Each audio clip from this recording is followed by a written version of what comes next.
ہر طرف نور ہی نور چھایا. اعوذ باللہ من الشیطان الرجیم. بسم اللہ الرحمن الرحیم.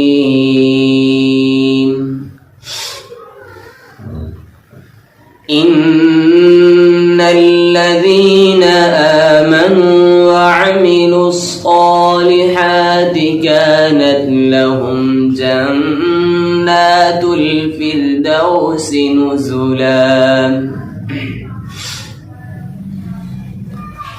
خالدين فيها لا يبغون عنها حولا.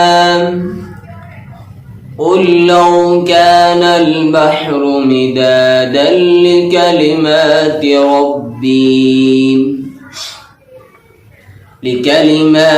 ربي لنفد البحر قبل أن تنفد كلمات ربي ولو جئنا بمثله مددا. قل إنما أنا بشر مثلكم يوحى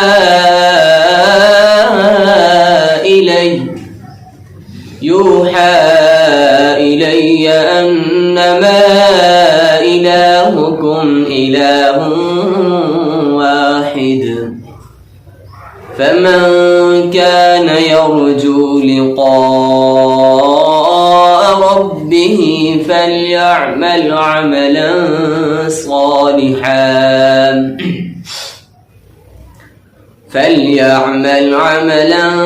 صالحا ولا يشرك بعبادة ربه أحدا. بسم الله الرحمن الرحيم.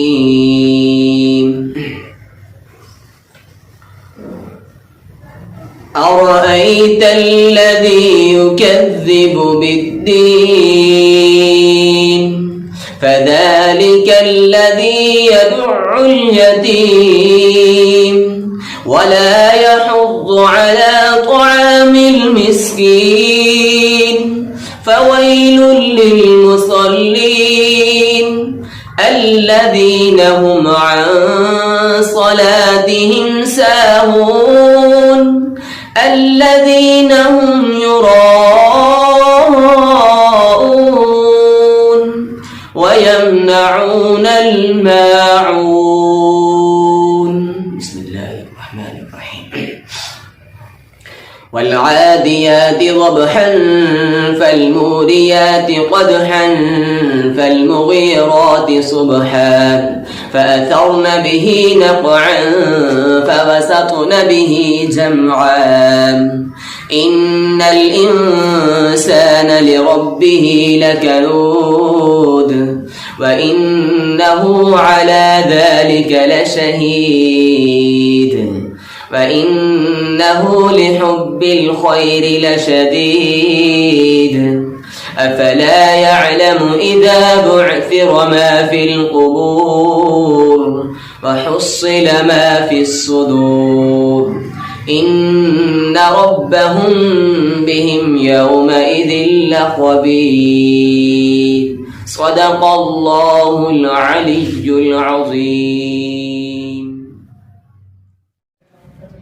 پھر سے نکلیں گے تلاش بندگی میں روزہ دار بن کر. پھر سے نکلیں گے تلاش بندگی میں روزہ دار بن کر. دعا ہے اس بار ہمیں رضائے الہی مل جائے. دعا ہے اس بار ہمیں رضائے الہی مل جائے. بسم اللہ الرحمن الرحیم. السلام علیکم. پاک شاہ نیوز کے پروگرام مہتہ رمضان میں میں ہوں آپ کی ہوسٹ ربیہ چودھری. ہمیں پروگرام کا باقاعدہ آغاز تلاوت قرآن پاک سے کیا. تلاوت قرآن پاک کے بعد حمد کے لیے میں دعوت دوں گی قاری عبدالحمید زیغم صاحب کو، اور اس کے بعد ہم اپنے ٹاپک کو آگے کی طرف لے کے جائیں گے. جی تو اب ہم حمد سنتے ہیں. السلام علیکم ورحمۃ اللہ وبرکاتہ. آج کے اس عظیم پروگرام میں میں سب سے پہلے آپ احباب کے سامنے حمد باری تعالیٰ پیش کروں گا، اس کے بعد حمد و نعت، اور اس کے بعد انشاءاللہ نظم پیش ہوگی. یا الہی جب تک میرے بدن میں جان رہے، یا الہی جب تک میرے بدن میں جان رہے، میری ایک تمنا ہے کہ میرے لب پہ تیرا قرآن رہے، اور تمنا ہے اس دنیا میں کوئی کام کر جاؤں، الہی اگر توفیق مل جائے تو خدمت اسلام کر جاؤں۔ الہی تو رحیم ہے، تو کریم ہے، مولا تیری ذات سب سے عظیم ہے، کرم اپنا عطا ہمیں، کرم اپنا عطا مولا، ہمیں تیرے فضل و کرم بے یقین ہے، منہ دیکھ لیا آئینے میں پر داغ نہ دیکھا سینے میں، اور دل ایسا لگایا جینے میں، دل ایسا لگایا جینے میں، مرنے کو مسلمان بھول گئے، واشانہ رب رحمان دیا، واشانہ رب رحمان دیا، واشانہ رب رحمان دیا، کیویں ستے آسمان کھلا رہے نے، کیویں جگمگ کر دے تارے نے، کیویں ستے آسمان کھلا رہے نے، کیویں جگمگ جگمگ کر دے تارے نے، اور کیویں سورج دے لشکارے نے، کیویں کرنا نے چن نوران دیا، واشانہ رب رحمان دیا، واشانہ رب رحمان دیا، تو رب نو آجا ماری جا، تو رو رو عرض گزاری جا، تو رب نو آجا ماری جا، تو رو رو عرض گزاری جا، جتھے مرضی بیٹھ پکاری جا، جتھے مرضی بیٹھ پکاری جا، اونو قدرت سنن سنا دیا، واشانہ رب رحمان دیا، واشانہ رب رحمان دیا، ذکر خدا ہو، ذکر خدا ہو، ذکر مصطفیٰ نہ کرے، میرے منہ میں ہو ایسی زباں خدا نہ کرے، میں حمد باری تعالیٰ کے بعد نعت رسول مقبول صلی اللہ علیہ وسلم آپ کے سامنے پیش کروں گا۔ آئے بہت حسین اس جہان اتے، تے میرے آقا دے وگوں حسین کی تھے، کئی دلکشے چہرے پاداد گئے، وانگو آقا دے ماہ جبین کی تھے، تے بہتے سچے اس جگتے آندے رہے، پر صادق اور امین کی تھے، حمید شان محمد دے کیا کہنے، کوہ طور کی تھے، عرش برین کی تھے، مکے غم خوشیاں ہزاراں مل گئیاں، کملی والا آیا تے بہاراں مل گئیاں اوکے غم خوشیاں ہزاراں مل گئیاں کملی والا آیا تے بہاراں مل گئیاں کملی والا آیا تے بہاراں مل گئیاں اور آؤ اج ذکر حبیب کریے آؤ اج ذکر حبیب کریے اپنا بلندی تے نصیب کریے اپنا بلندی تے نصیب کریے جنتاں نو جان لئی اے راواں مل گئیاں کملی والا آیا تے بہاراں مل گئیاں کملی والا آیا تے بہاراں مل گئیاں اور آقا تے درود تے سلام پڑھیے آقا تے درود تے سلام پڑھیے ہر ویلے ہر صبح شام پڑھیے ہر ویلے ہر صبح شام پڑھیے پڑھیاں درود تے بلاواں ٹل گئیاں کملی والا آیا تے بہاراں مل گئیاں کملی والا آیا تے بہاراں مل گئیاں اور عمر صدیق دی تو شان ویکھ لے صدیق عمر دی تو شان ویکھ لے انہاں نال کر کے پیار ویکھ لے انہاں نال کر کے پیار ویکھ لے سچے کھبے نبی نال تھاواں مل گئیاں کملی والا آیا تے بہاراں مل گئیاں مکے غم خوشیاں ہزاراں مل گئیاں کملی والا آیا تے بہاراں مل گئیاں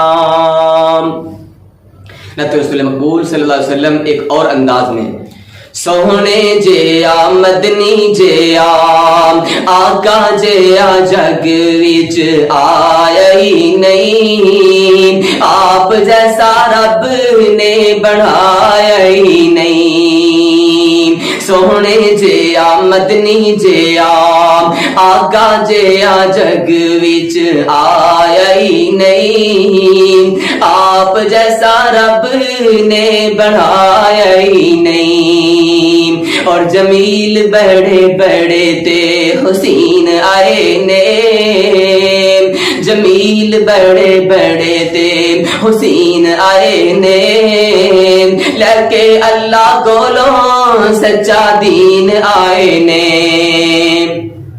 جمیل بڑے بڑے تے حسین آئے نے لکے اللہ کولوں سچا دین آئے نے لکے اللہ کولوں سچا دین آئے نے پر مدنی جیسا کسے مئی جایا ہی نہیں آپ جیسا رب نے بڑھایا ہی نہیں جمیل بڑے بڑے تے حسین آئے نے جمیل بڑے بڑے تے حسین آئے نے لکے اللہ کولوں سچا دین آئے نے لکے اللہ کولوں سچا دین آئے نے حسینہ جمیلہ دم موڑ دیتا محمد بنا کے قلم توڑ دیتا حسین بڑے بڑے تے جمیل آئے نے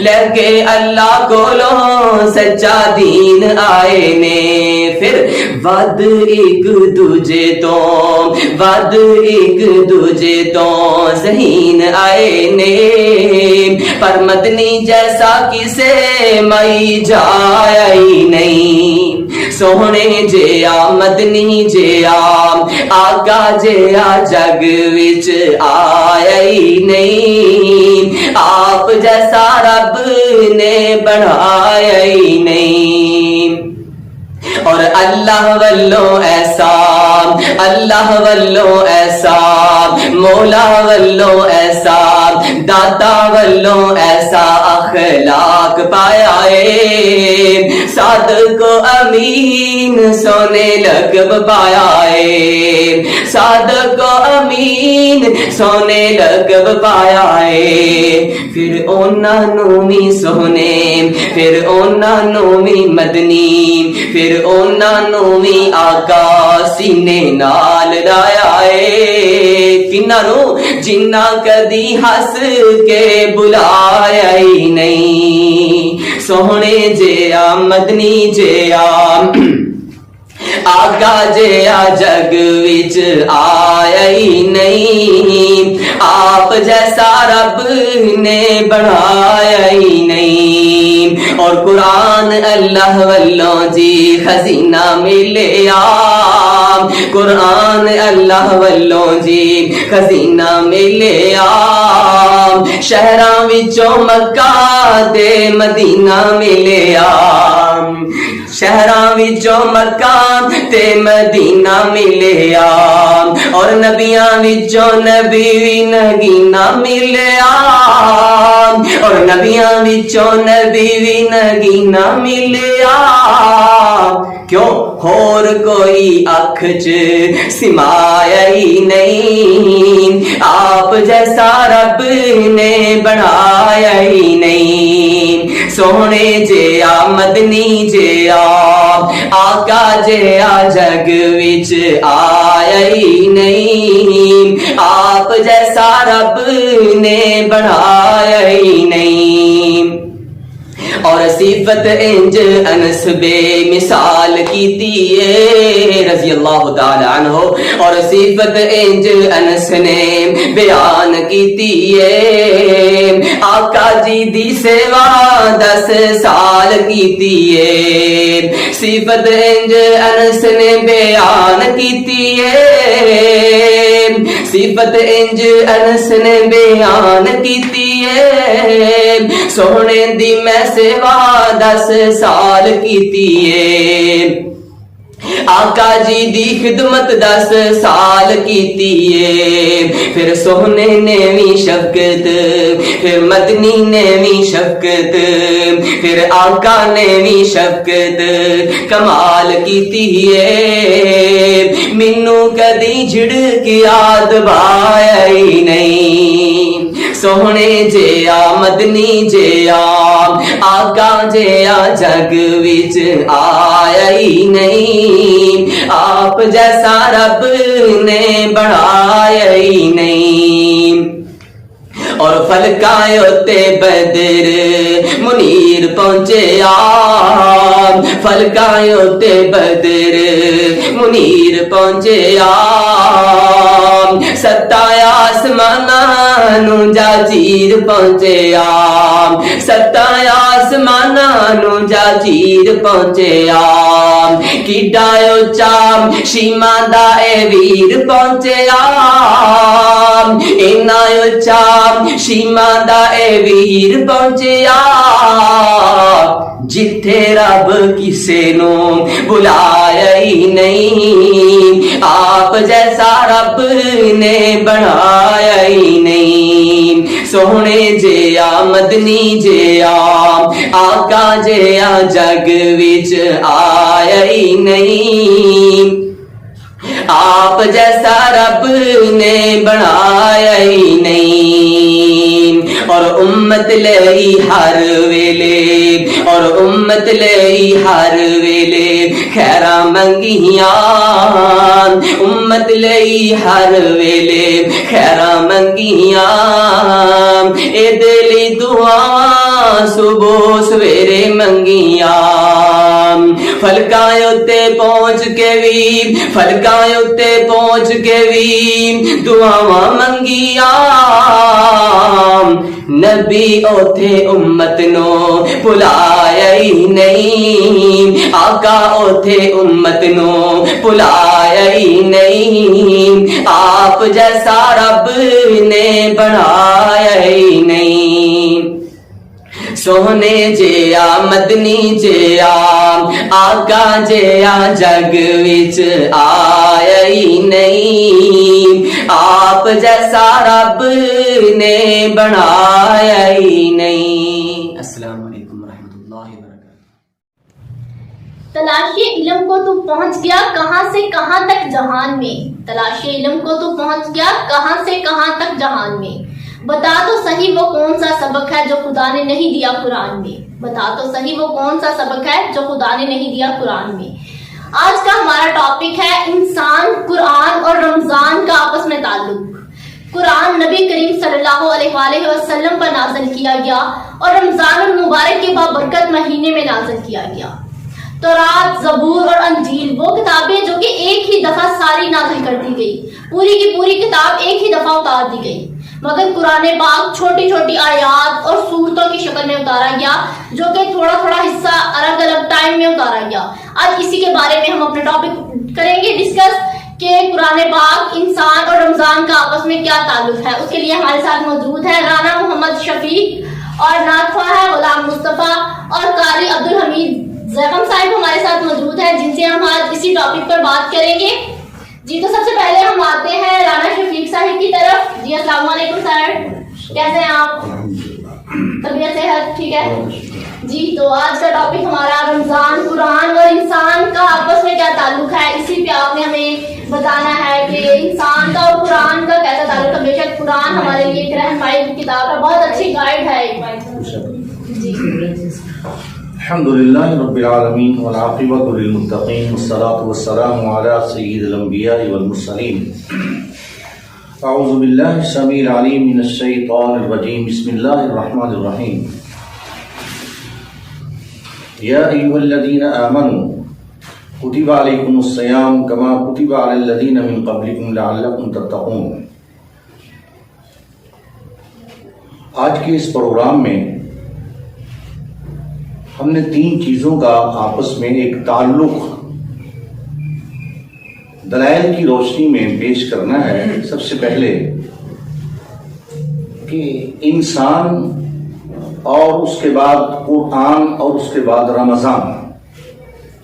سب سے پہلے اللہ ذوالجلال والاکرام نے انسان کو دنیا میں بھیجا، سیدنا آدم علیہ السلام کو دنیا میں بھیج کر سب سے بہترین مخلوق کو پیدا کرنے کا آغاز کر دیا۔ جب مخلوق بن گئی تو ظاہر ہے اس کی ہدایت کے لیے کوئی ایک سلیبس کی بھی ضرورت تھی۔ بالکل۔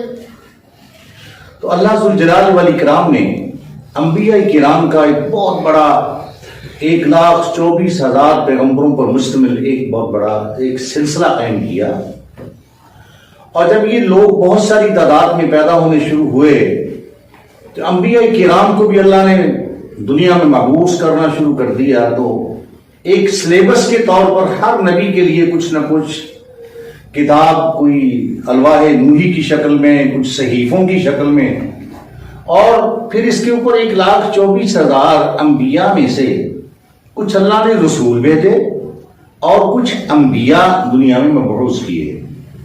جو رسول تھے ان کی تعداد قرآن و سنت کی روشنی میں، مختلف احادیث کی روایات کی روشنی میں اس کی 313 کے قریب تعداد بتائی جاتی ہے۔ رسول اور نبی میں یہاں فرق کرنا بھی بہت ضروری ہے۔ رسول وہ ہوتے ہیں جن کے اوپر اللہ ذوالجلال والاکرام نے مستقل ایک کتاب نازل کی ہو اور لوگوں کی رہنمائی کے لیے کوئی صحیفہ اتارا ہو یا لوگوں کی رہنمائی کے لیے کوئی تختیاں اتاری ہوں۔ ان تینوں کا ذکر قرآن مجید میں آتا ہے۔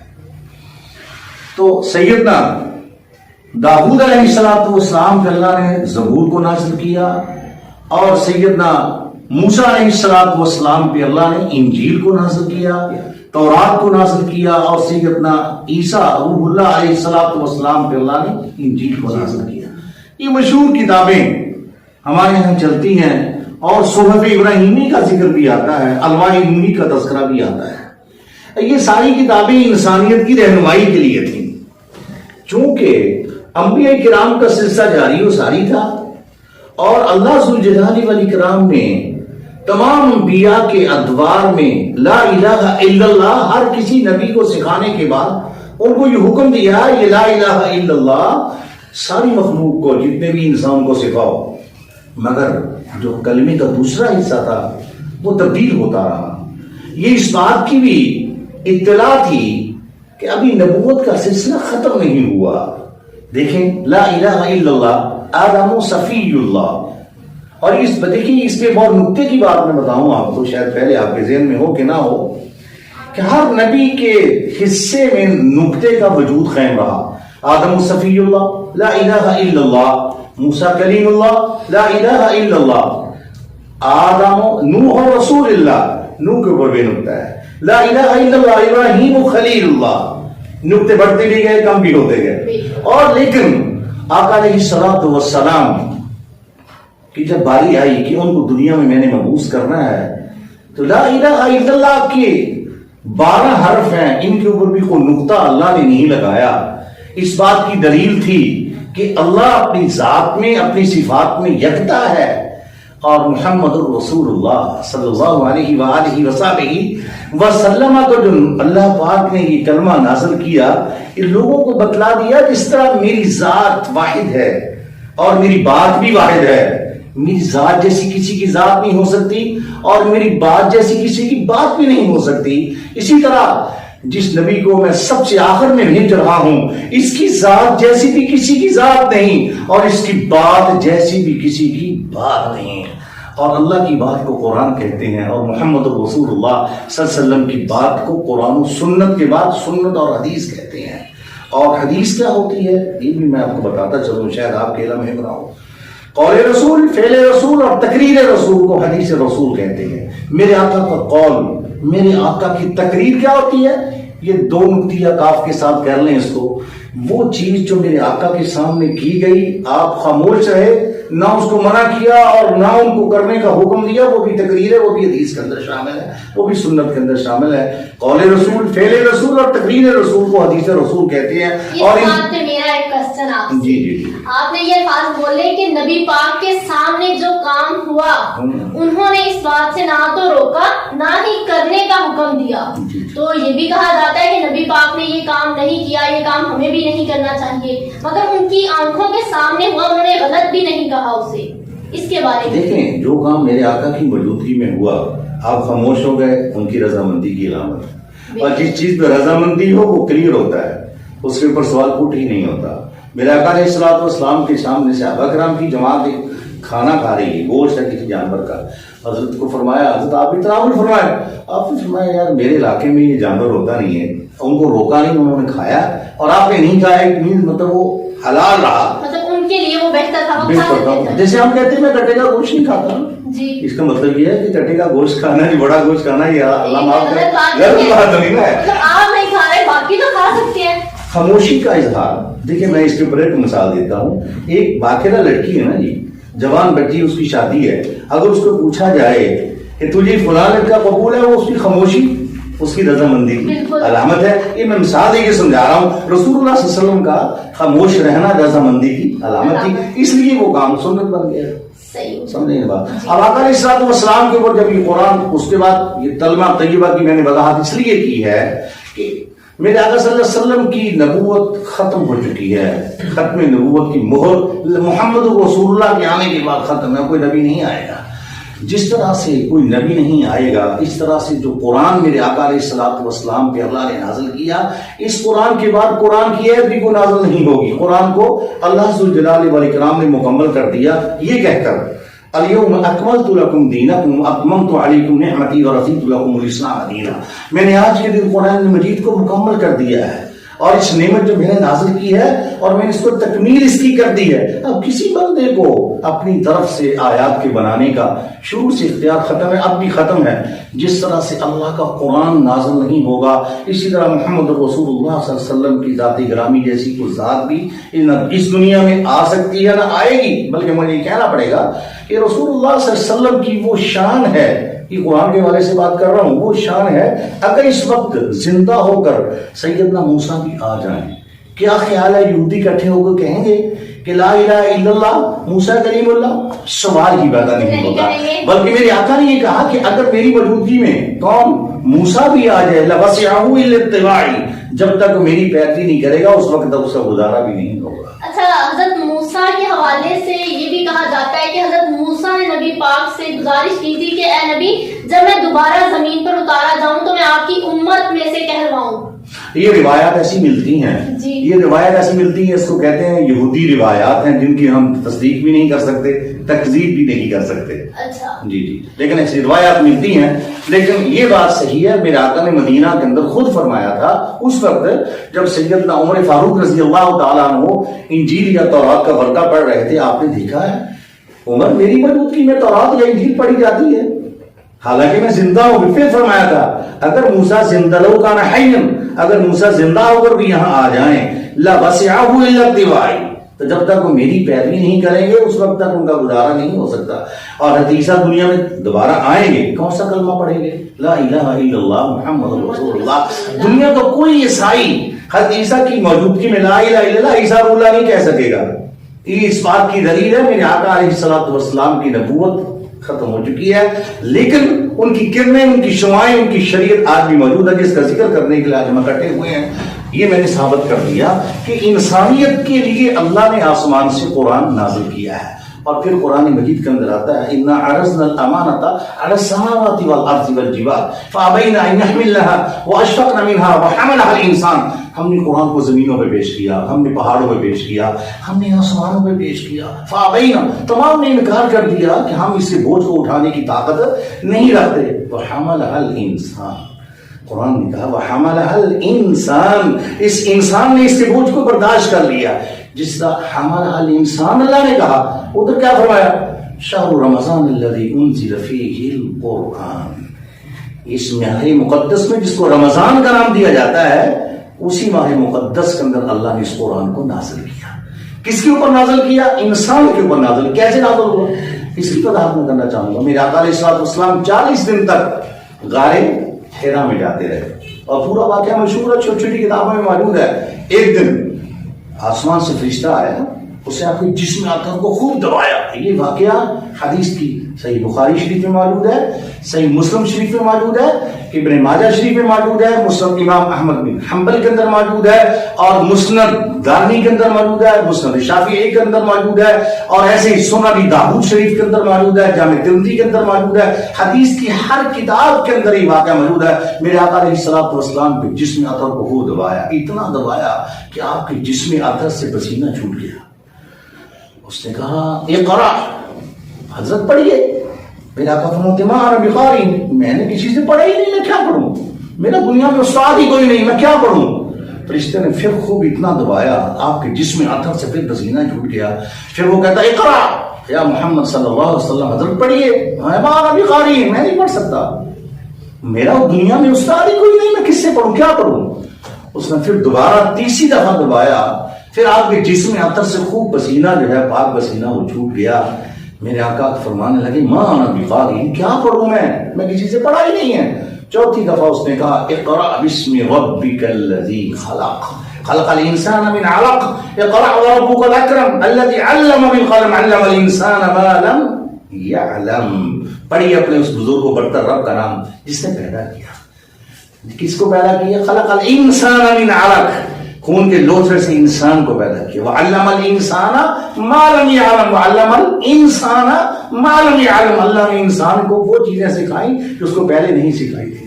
اور اس کے بعد جوڑیں اگر ہم اس قرآن مجید کی پہلی شرعی آیت کو جو آسمان سے نازل ہوئی ہے، الرحمن علم القرآن خلق الانسان علمہ البیان، سارا کچھ انسان کے لیے، سورۃ الرحمن بھی انسان کے لیے. میرے آقا علیہ الصلوۃ والسلام نے یہ پہلی وحی جب نازل ہوئی، آسمان سے قرآن نازل ہونا شروع ہوا، پھر وہ آپ کی بات کی تصدیق ہوگی، آہستہ آہستہ ضرورت کے مطابق قرآن نازل ہوتا رہا. آہستہ آہستہ ضرورت کے مطابق اس کی بہت سی حالات کو دیکھتے ہوئے کہ اس موقع پہ یہ آیت اتارنی چاہیے قرآن پاک کی انسانوں کی بہتری کے لیے. میں اس کی ایک مثال دیتا ہوں. اما خولہ رضی اللہ تعالی عنہ آقا صلی اللہ علیہ وسلم کے پاس تشریف لاتی ہیں، مسلم نبی میں کہتی ہیں میرے خامد نے مجھے یہ کہہ دیا انت علی کظہر امی، انت علی کظہر امی، تو میرے لیے ایسے ہے جیسے میری ماں ہے. انہیں اپنی بیوی کو اپنی ماں کے ساتھ تشبیہ دے دی. کیونکہ اس دور میں یہی کہا جاتا تھا اگر یہ کہہ دیا جائے کہ تم تو میرے ماں کی جیسی ہو تو وہ طلاق ہو جاتا ہے. سمجھا, حرام کام ہے یہ طلاق ہو گئی. لیکن وہ مسئلے کا پتہ نہیں تھا, وہ مسلمان ہو چکی تھی. حضرت کے پاس آئی, حضرت میرے لیے کیا حکم؟ میرے آقا فرماتے ہیں خولا تیرے لیے ابھی تو حکم نازل نہیں ہوا, جب اللہ مجھے بتائے گا تو بتا دوں. یہ بحث ہوئی آپس میں آقا صلی اللہ علیہ وسلم کی اس مائی کے ساتھ. اس سے ثابت یہ ہوا کہ عورتیں مسئلہ پوچھ سکتی علماء سے. جی جی بالکل. ہمارے لیے ہے عورتیں مسئلہ نہیں پوچھ سکتی, پردے میں بیٹھ کر. یہ ویسے جو وہ بزرگ خاتون تھی, مسئلہ پوچھا جا سکتا ہے. رسول اللہ صلی اللہ علیہ وسلم نے اس کو کہا جب اللہ نازل کرے گا تیرے بارے میں میں آپ کو بتا دوں. ابھی تھوڑی دیر گئی ہے, اللہ پاک نے سورہ مجادلہ اتار دی. قد سمع اللہ قول التي تجادلك في زوجها وتشتكي الى اللہ. اللہ نے سن لی ہے ان دونوں کی گفتگو جو اماں خولا کے ساتھ میرے آقا صلی اللہ علیہ وسلم کر رہے تھے, اور جو عورت جو ہے اپنے خامد کی شکایت کر رہی تھی وہ بھی سن لی ہے. اللہ سننے والا بھی ہے, معاف کرنے والا بھی ہے. حضرت نے فرمایا کسی کو کہا جاؤ ابھی خولا کو بلا لو. ابھی خولا گھر نہیں پہنچی, اس کو بلایا گیا. کہتی ابھی تو آئی, آقا بلا رہے ہیں. حاضری ہو گئی. جی میں خولا خوش ہو جائے, تیرے مسئلے کا اللہ نے حل اتار دیا. سورہ مجادلہ کہ وہ کیا حل اتارا تھا کہ جو آدمی اپنی بیوی کو کہہ دے تو میری ماں جیسی, اس کو عربی زبان میں کہتے ہیں زہار, زوئے کے ساتھ زہار آنکھوں والی ہے, زہار کرنا. فرمایا اس کے لیے یہ نہیں ہے اس کی طلاق ہو گئی ہے, نہیں, اس کا کفارہ ہے. کیا کفارہ ہے؟ یا تو وہ 60 مسکینوں کو کھانا کھلائے, یا ایک غلام کو آزاد کر دے. پہلے نمبر پہ غلام کو آزاد کرنا ہے. اگر اس کی طاقت نہیں رکھتا تو وہ 60 مسکینوں کو کھانا کھلا دے. 60 مسکینوں کو کھانا کھلا دے. اگر اس کی بھی طاقت نہیں رکھتا 60 روزے رکھ دے. ترتیب یوں ہے, یا تو غلام آزاد کر دے یا وہ 60 روزے رکھ لے. آخر میں ہے کہ 60 مسکینوں کو کھانا کھلا دے. اب آسان ہمارے لیے یہی ہے کہ 60 مسکینوں کو کھانا کھلا دو. جب کھانا کھا لیا جائے گا تو وہ عورت اس کے لیے جائز ہو جائے گی, حلال ہو جائے گی, حرام نہیں رہے گی. طلاق والا معاملہ اس کے ساتھ نہیں ہے. ثابت ہوا کہ قرآن ضرورت کے مطابق اور عین انسان کی ضرورت کے مطابق, وہ خواتین میں شامل ہوں یا وہ عورتوں میں یا مردوں میں, تمام کی ضرورت کے مطابق جس قدر جس وقت ضرورت تھی انسان کو رہنمائی کے لیے, اللہ پاک نے عین اس موقع پہ قرآن کو اتار دیا. قرآن پاک وہ کتاب ہے جس کی حفاظت کا ذمہ اللہ تعالیٰ نے خود لیا ہے, نہ کہ کسی انسان کو کہا ہے کہ اس کی حفاظت کرنا, بلکہ اللہ تعالیٰ نے قرآن پاک کی حفاظت کا ذمہ خود لیا ہے. اور یہ جس نبی پر اتاری گئی ہم اس نبی کی امتی ہیں, اور بے شک ہم خود کو بہت خوش قسمت مانتے ہیں کہ ہم یہ خوش قسمت امتی ہیں. صحابی نے نبی کریم صلی اللہ علیہ وآلہ وسلم سے پوچھا کہ اے نبی, ہم نے آپ کو دیکھا, آپ سے گفتگو کی اور آپ پر ایمان لائے, کیا ہم سے بہترین لوگ بھی کوئی ہو سکتے ہیں؟ تو نبی کریم صلی اللہ علیہ وآلہ وسلم نے فرمایا, تم سے بعد آنے والے لوگ جو مجھے نہ تو دیکھیں گے نہ مجھ سے گفتگو کریں گے, مجھے دیکھے بنا وہ مجھ پر ایمان لائیں گے, وہ لوگ تم سے بہترین ہوں گے, اور بے شک ہم اس بہترین امت میں سے ہیں. کوئی شک نہیں ہے, قرآن مجید کی حفاظت کا ذمہ اللہ نے خود لیا. دیکھیں, مجھے دنیا میں کوئی دکھا دو کہ تورات اصل کہاں موجود ہے, یا انجیل کہاں موجود ہے, زبور کہاں موجود ہے. میرے ساتھ اکیڈمی کے اندر ایک دفعہ ایک عیسائی بچی پڑھتی تھی میرے پاس, BA پڑھتی تھی, انگلش اور میتھمیٹکس, اور تو اس کے والدین آئے کہنے لگے آپ تو مسلمان ہیں, ہماری بچی کو پڑھاتے ہیں, ہم آپ پہ اعتماد تو کرتے ہیں, لیکن ہم آپ سے بحث کرنا چاہتے ہیں, اس کو اسلامیات نہ پڑھاؤ. میں نے کہا ہم نے اس کو کہا تھا آپ اس کی جگہ پہ اخلاقیات پڑھ لیں گے. نہیں, میں نے اسلامیات نہیں پڑھنی ہے. اصل مسئلہ یہ تھا وہ ذہنی اور فکری طور پہ تیار ہو چکی تھی کہ میں مسلمان ہو جاؤں. اس نے گھر انتظار مسئلے مسائل کرنا شروع کر دیے. وہ 3-4 پادری اکٹھے ہو کے میرے پاس آ گئے. میں نے کہا کیا مسئلہ؟ کہا جی آپ کے یہاں تو بے شمار فرقے ہیں. یہ میں نے کہا سنو بھائی, ہمارے اندر فرقے ہیں اگر میں مانتا ہوں, لیکن آپ کے اندر کوئی نہیں ہے. آپ نے تو ایسے فرقے قائم کر دیے, انجیل کی شکل ہی بگاڑ دی ہے. کم از کم ہمارے یہاں قرآن تو موجود ہے نا جی. آپ بتا دیں مجھے کوئی آدمی آپ میں سے جو سیدنا عیسیٰ علیہ السلام کی جو زبان تھی وہ کیا تھی, بتاؤ. ہمیں نہیں پتا کہ ان کی زبان کیا. ہم بتاتی ہیں کہ ہمارے نبی محمد رسول اللہ صلی اللہ علیہ وسلم کی زبان جو ہے عربی زبان تھی. الحمدللہ ہمارا قرآن عربی زبان میں موجود ہے. مجھے بتا دے, کہتا جی سریانی زبان تھی, میں نے سریانی زبان میں انجیل دکھا دو. جی دیکھو نا, سریانی زبان میں انجیل دکھا دو. خیر وہ بات تمیز کرنے کے بعد کہنے لگے باتیں آپ کی درست ہیں, بہرحال ہماری بچی کو مسلمان نہ کرنا. میں نے کہا ہم اس کو زبردستی کچھ نہیں کہیں گے, اگر اس کا اپنا ذہن بنتا تو مسلمان ہو جائے. نبی پاک نے فرمایا تھا قرآن پاک وہ کتاب ہے جو کہ میرے امتی یاد بھی کریں گے, حفظ بھی کریں گے, چھوٹی چھوٹی آیات چھوٹی صورتیں بڑی صورتیں یا پورے کا پورا قرآن پاک حفظ کریں گے، نہ کہ کوئی اور کتاب کسی بھی قرآن کتاب والے جو کہ تورات زبور یا انجیل والے انہوں نے کبھی کتاب کو زبانی یاد نہیں کیا، لیکن ہم مسلمان ہیں جنہوں نے قرآن پاک کو زبانی یاد کیا ہوا ہے۔ حفاظت قرآن کے حوالے سے یہ سوال ہوا تھا، اس میں کوئی شک نہیں ہے، واحد ایک دنیا میں ایک ہی کتاب جو اللہ نے نازل کی ہے جس کو زبانی یاد کیا جاتا ہے اور اہتمام کے ساتھ یاد کیا جاتا ہے۔ میرا یہ دعویٰ ہے آج جو بھی دنیا میں کوئی بندہ بھی اس کو سنے، مجھے کوئی ایک کتاب قرآن کے سوا دکھا دو جس کے حفظ کرنے والے لاکھوں کی تعداد میں ہوں، سوائے ایک کتاب وہ قرآن کی کتاب ہے، اور یہ یاد بھی جلدی ہو جاتی ہے۔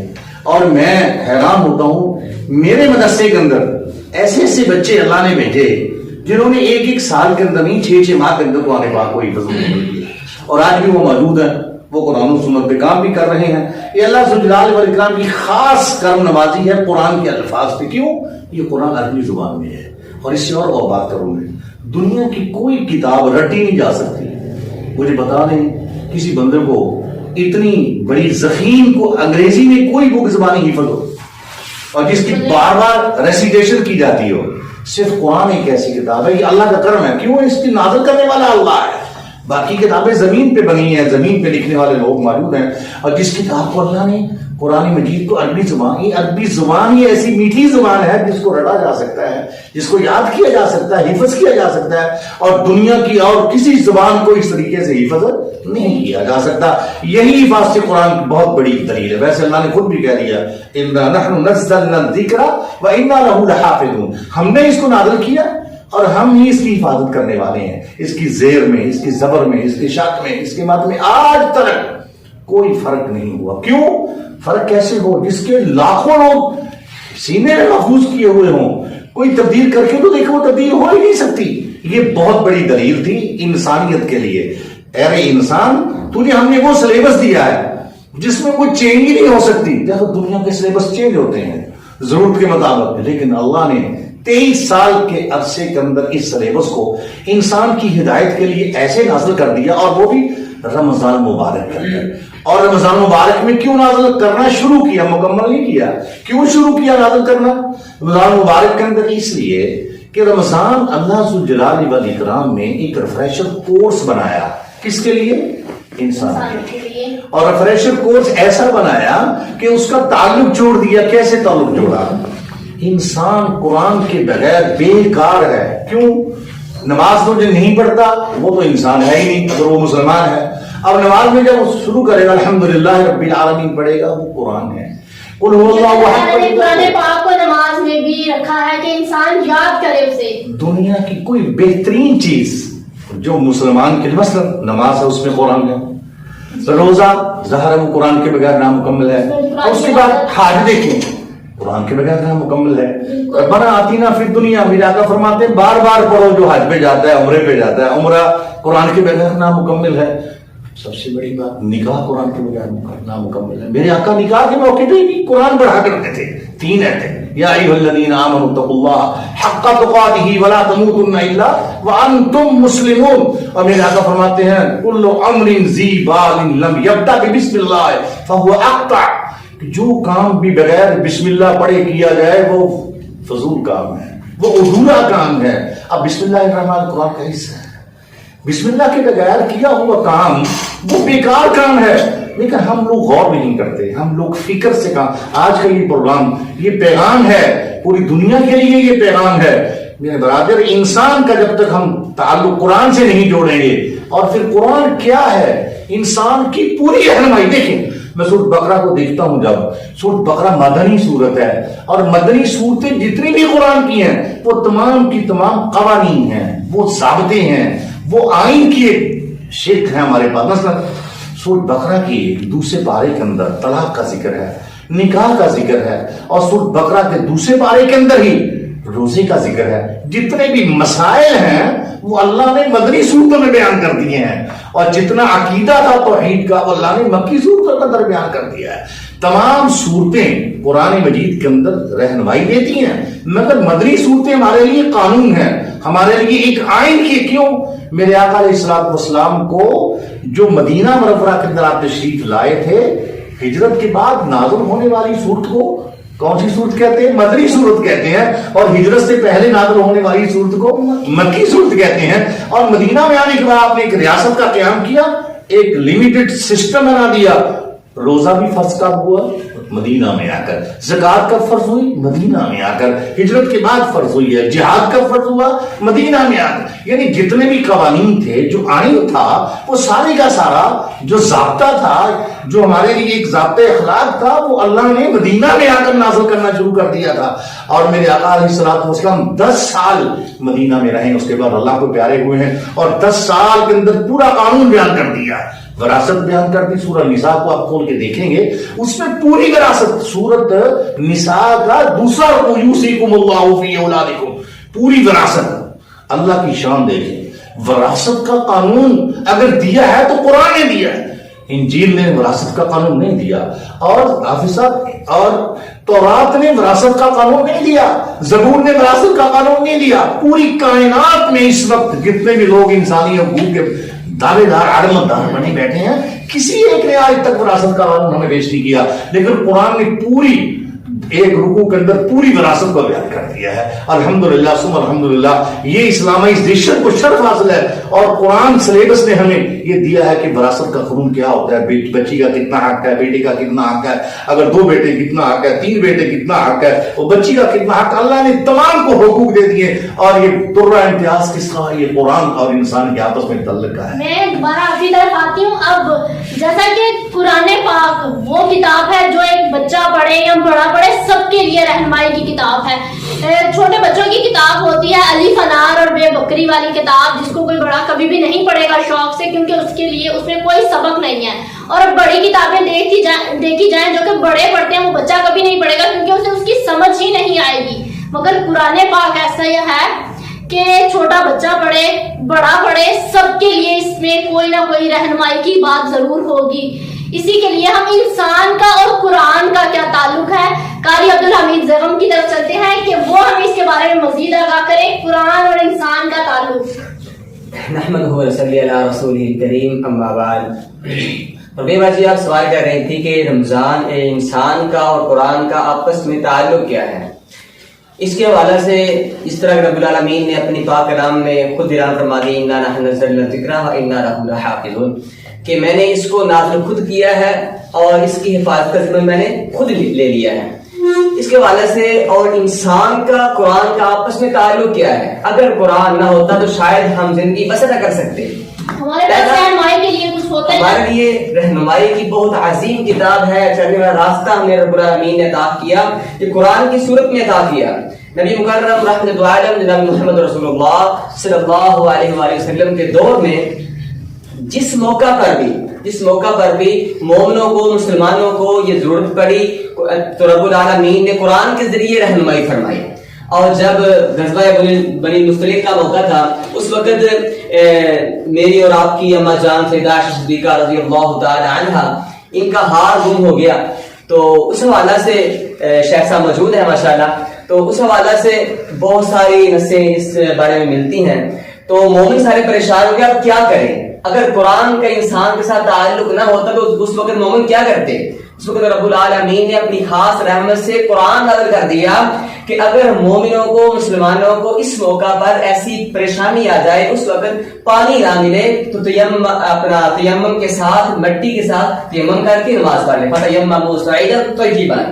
تو رب العالمین نے ہر جگہ پر، ہر موقع پر اس سے پتہ چلتا ہے کہ رمضان اپنا انسان کا اور قرآن کا آپس کے ساتھ تعلق کیا ہے. انسان کے ہر مسئلے کا حل ہے قرآن پاک میں. اور جب بھی انسان کو ضرورت پڑی، صحابہ کرام کو ضرورت پڑی، تو جب مسئلہ آیا، نماز کا آیا، زکوٰۃ کا آیا، اور اسی طرح جب حجاب کا موقع آیا تو رب العالمین نے قرآن کے ذریعے رہنمائی فرمائی. وَلَا تَبَرَّجْنَا تَبَرُّجَ الْجَاهِلِيَّةِ الْأُولَىٰ، کہ خطاب فرمایا جا رہا ہے مومنہ کی ماؤں کو، ہماری اپنا نبی پاک کی ازواج مطہرات کو، ان کو یہ اپنا اعلان کیا جا رہا ہے، اور سبق امت مسلمہ کی ہر ماں، بہن، بیٹی کے لیے سبق دیا جا رہا ہے کہ اے امت مسلمہ کی بہن بیٹی تم نے جاہلیت والی عورتوں کی طرح بناؤ سنگار کر کے نہیں چلنا، بلکہ ولا تبرجن تبرج الجاہلیت الاولی، کہ ایسا بناؤ سنگار نہیں کرنا کہ اپنے اوپر اوڑھنی ہے جو اوڑھنی ہے، پردہ کرنا ہے وہ اسلام کے مطابق ہونا چاہیے، وہ اسلام کے اپنا مطابق ہونا چاہیے اور اس کے اپنا عین مطابق ہونا چاہیے، کیونکہ یہ ہے انسان کا اور قرآن کا آپس کے ساتھ تعلق۔ اگر قرآن نہ ہوتا تو شاید ہمیں زندگی بسر کرنے کے طریقے میسر نہ آتے۔ جو بھی ایسا موقع بنا، صحابیات کو ضرورت پڑی، آ کر مسئلہ پوچھا، رب العالمین نے اوپر سے قرآن نازل کر دیا۔ اور عمر فاروق رضی اللہ تعالی عنہ جب پردے کا معاملہ آیا تو عمر فاروق رضی اللہ تعالی عنہ آ کر نبی پاک کے ساتھ یہ بات شیئر کر رہے ہیں کہ اللہ کے نبی، جو آپ کا گھرانہ ہے یہ ایسا مقدس گھرانہ ہے کہ جو عام مومنوں کی، عام لوگوں کی طرح نہیں ہے، تو یہ اس گھر کے اندر جو خاتونیں ہیں، جو اس گھر کے اندر عورتیں ہیں، ان کو اسی طرح سے لوگوں کے سامنے نہیں آنا چاہیے، بلکہ ان کو پردے کے اندر ہونا چاہیے۔ تو خود رب العالمین نے قرآن کے ذریعے رہنمائی مومنوں کی کر دی۔ بے شک اس میں تو حضرت فاطمہ الزہرا کی مثال ہے کہ ان کے سر کا ایک بال نظر آ رہا تھا تو سورج نہیں نکلا۔ زندگی کے تمام مسائل ہیں، اس کے اندر ہمیں زندگی گزارنے کے تمام مسائل سے آگاہ کیا تو ہمیں قرآن نے کیا۔ اگر اپنا مسئلہ آیا اپنا نماز کا تو رب العالمین نے خود فرما دیا وَأَقِيمُوا الصَّلَاةَ وَآتُوا الزَّكَاةَ، مسئلہ آیا زکات کا تو وَآتُوا الزَّكَاةَ فرما دیا۔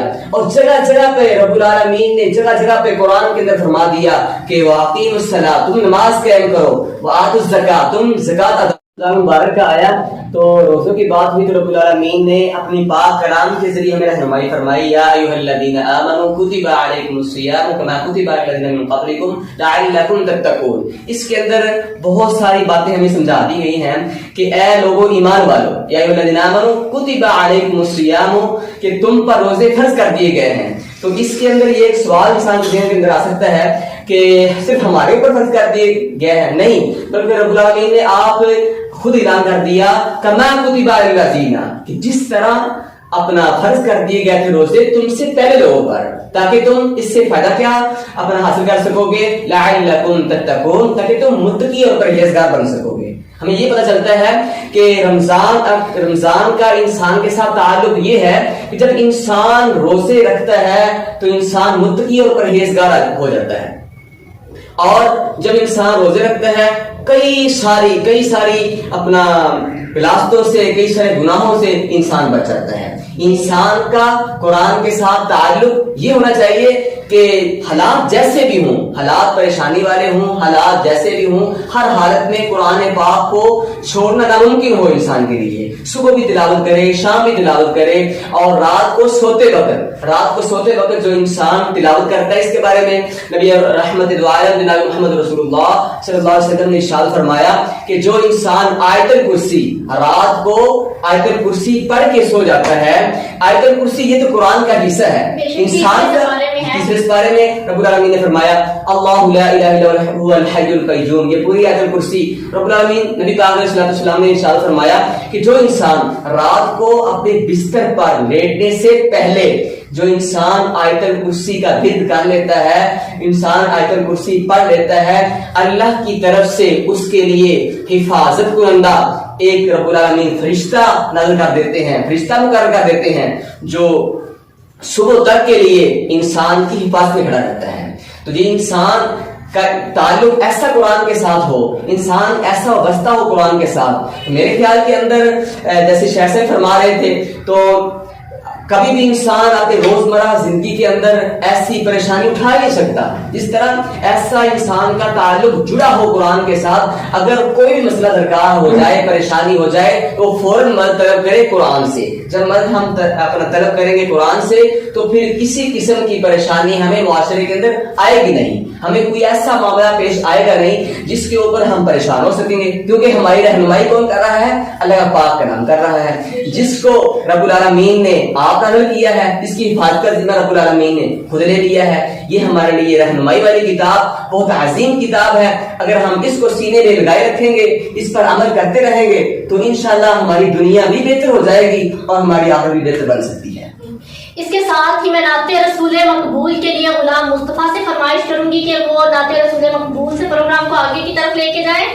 جی صلی اللہ علیہ یا رسول اللہ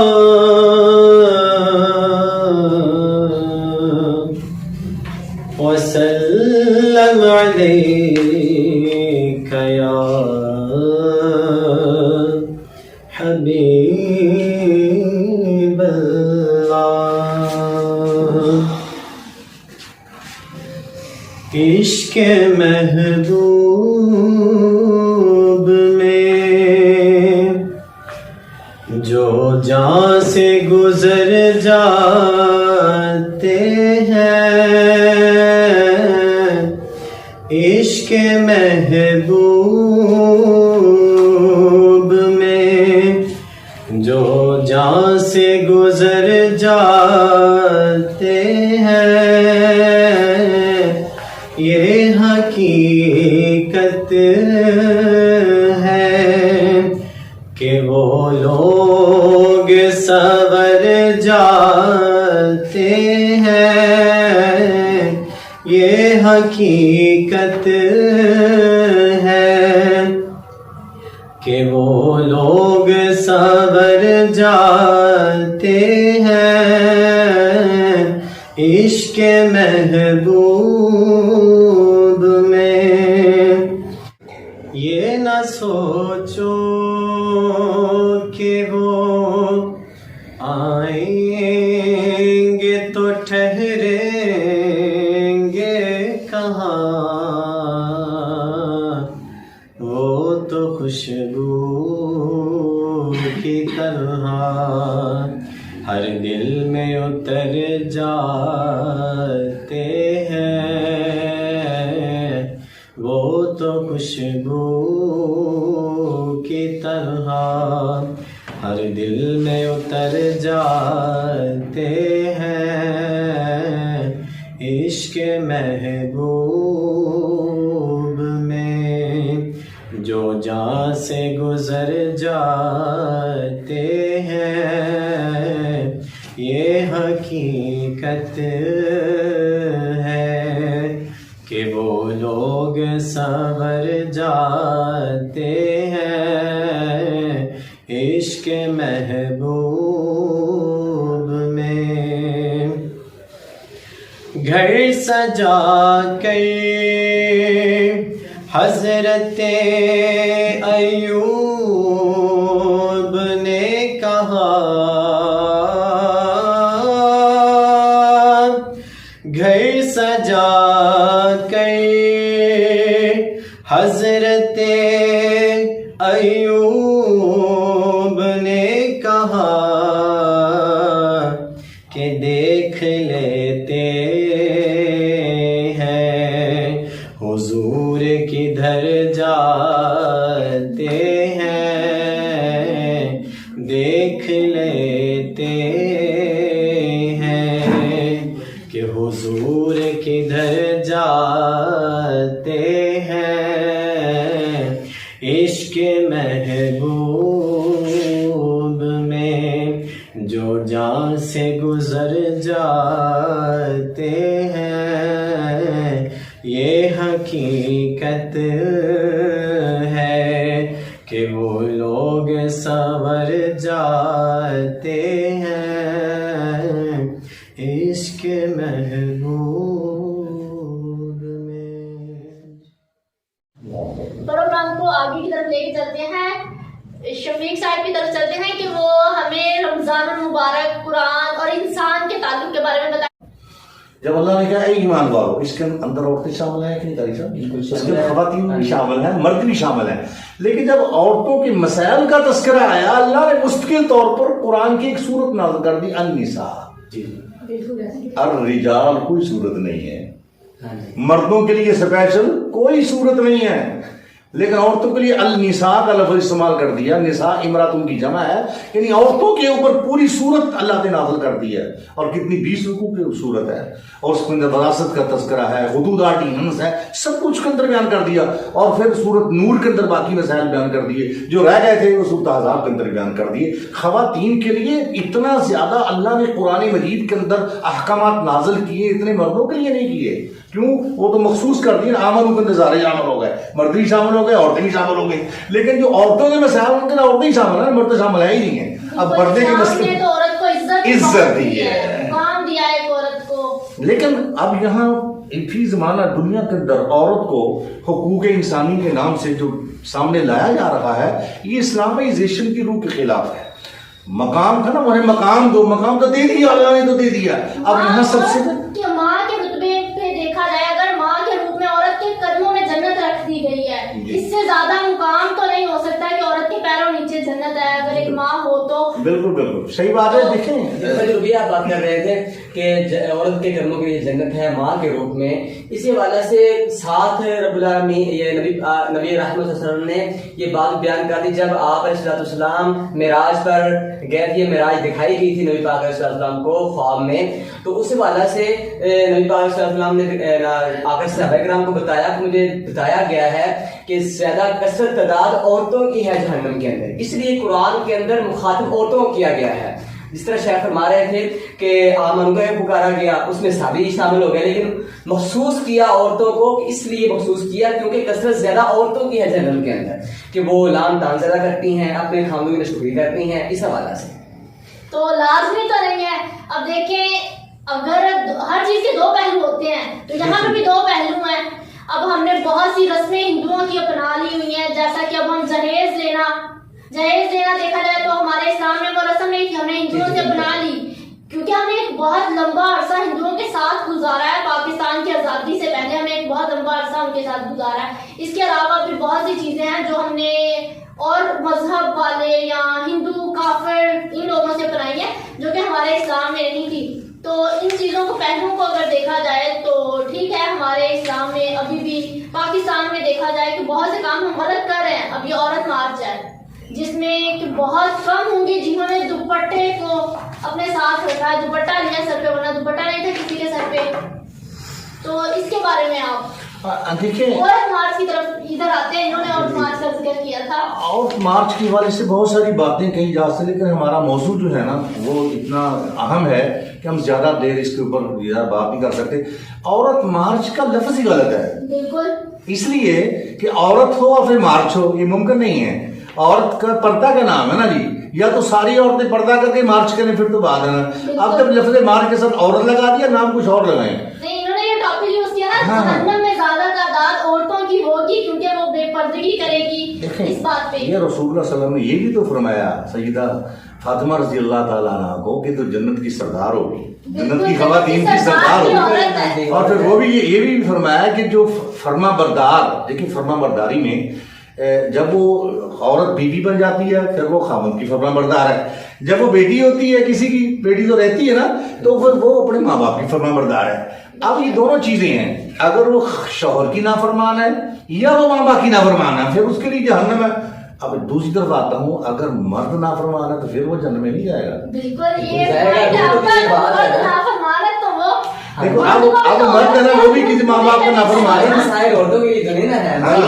اگر عورت نے مرد کے حقوق پورے کرنے ہیں، شوہر کی بات مانی ہے، تو مرد نے بھی تو عورت کے حقوق اچھا پورے کرنے کنشا ہیں. مسئلہ یہ ہے کہ اگر مرد اپنی بیوی کا نافرمان ہے، مختلف ٹاپک سے والے سے بہت سی باتیں ہو سکتی ہیں نا جی. کیا اللہ کی بارگاہ میں یہ بات وہ اور پیش نہیں کر سکی؟ اللہ ہی میرا نافرمان ہے، حقوق بات کا مسئلہ ہے اور اس کے لیے یہ فرما رہے تھے اس حوالے سے کہ جس خاوند نے 2 شادیاں کی ہوں گی وہ اللہ کی بارگاہ میں حاضر کیا جائے گا، تو جس نے انصاف نہ کیا ہوگا تو اس کا ایک سائڈ وہ ختم کی ہوگی، ماری ہوئی ہوگی، کیونکہ پتہ چل جائے گا کہ اس نے دنیا کے اندر رہ کر شادیاں 2 کر لی تھی، تو شادیاں کرنے کے بعد وہ انصاف نہ کر سکا. تو بکر زیادہ مرد کو ہونی ہے. یار ہم 2 کی طرف کیوں جا رہے ہیں، ایک کی طرف چلے جائیں نا. اب ایک کے ساتھ صاف نہیں کر سکتے. اگر وہ ایک کے ساتھ انصاف نہیں کرتا پھر اس کو اللہ پوچھے گا نا. جی بالکل پوچھے گا. اس لیے مت یہ سمجھے کوئی خاتون عورت مارچ والی ہو یا کوئی ہو سمجھے کہ صرف ہمارے اوپر نہیں، باتیں ہیں دونوں طرف. لفظ انسان ہم نے استعمال کیا، انسان میں خاتون بھی آتی ہے، عورت بھی آتی ہے، مرد بھی آتی ہے. ٹھیک ہے، اب ریلیشن ہم نے جوڑ دیا انسان کا قرآن کے ساتھ. اب رہا مسئلہ رمضان مبارک کا. دیکھیں انسان نہ ہو تو روزہ ہو ہی نہیں سکتا. کس نے رکھنا؟ جانوروں نے کبھی روزہ نہیں رکھا ہے. آج کے لیے میری طرف سے ایک سوال ہے آپ کے پاس کہ رمضان مبارک کا دوسرا روزہ ہے آج، اور یہ بھی سنا ہے کہ 30 رمضان 30 روزے نازل ہونے سے پہلے 30 روزوں کا جب حکم دیا گیا، ہم پر فرض کیے گئے، اس سے پہلے 3 روزوں کا حکم دیا گیا تھا۔ اسلامی مہینوں کے حساب سے 13، 14 اور 15 تاریخ کو 3 روزوں کا حکم دیا گیا کہ انسان ایک ہی دفعہ 30 روزے نہیں رکھ سکتا، وہ 3 روزوں سے آغاز کرے، ہر مہینے 3 روزے رکھے، اور اس کے بعد 30 روزوں کا حکم دیا گیا۔ آپ کے سوال کا جواب بڑا آسان ہے کہ دیکھو رسول اللہ صلی اللہ علیہ وسلم مدینہ شریف میں جب آئے ہجرت کے بعد، اس وقت روزوں کی بات چلی، پہلے چلتی نہیں تھی۔ ایام 20 کے روزے، 13، 14، 15 کے روزے وہ عام چلتے تھے، شروع سے چلے آ رہے تھے۔ یعنی عیسائیوں کے اندر بھی روزے تھے، زبور کے اندر بھی موجود ہے، یہودیوں کے اندر بھی روزے، اب بھی عیسائی جو ہیں وہ 40 دن کے روزے رکھتے ہیں۔ ان کا روزہ شروع ہوتا ہے کب عشاء کی نماز کے بعد روٹی کھائی نا، افطاری جب کی، سیر ہو کے روٹی کھا لی، رات کے 12 بجے کھا لی، 1 بجے کھا لی، پھر سو گئے، اگلے دن شام کو روزہ کھولنا۔ ان کا روزہ بڑا لمبا روزہ ہے۔ ایسے تو یہودی بھی کچھ نہ کچھ روزہ رکھتے ہیں۔ رسول اللہ صلی اللہ علیہ وسلم نے اسی چیز کو برقرار رکھا تھا کہ ایام 20 وہ 3 روزے تھے، لیکن 2 ہجری کے اندر آ کر رسول اللہ صلی اللہ علیہ وسلم نے جب یہ آیات نازل ہوئی، کتب علیکم الصیام کما کتب علی الذین من قبلکم، یعنی اب ہم روزے فرض کر رہے ہیں، پریشان ہونے کی ضرورت نہیں ہے، تم سے پہلے امتوں کا بھی روزے فرض تھے۔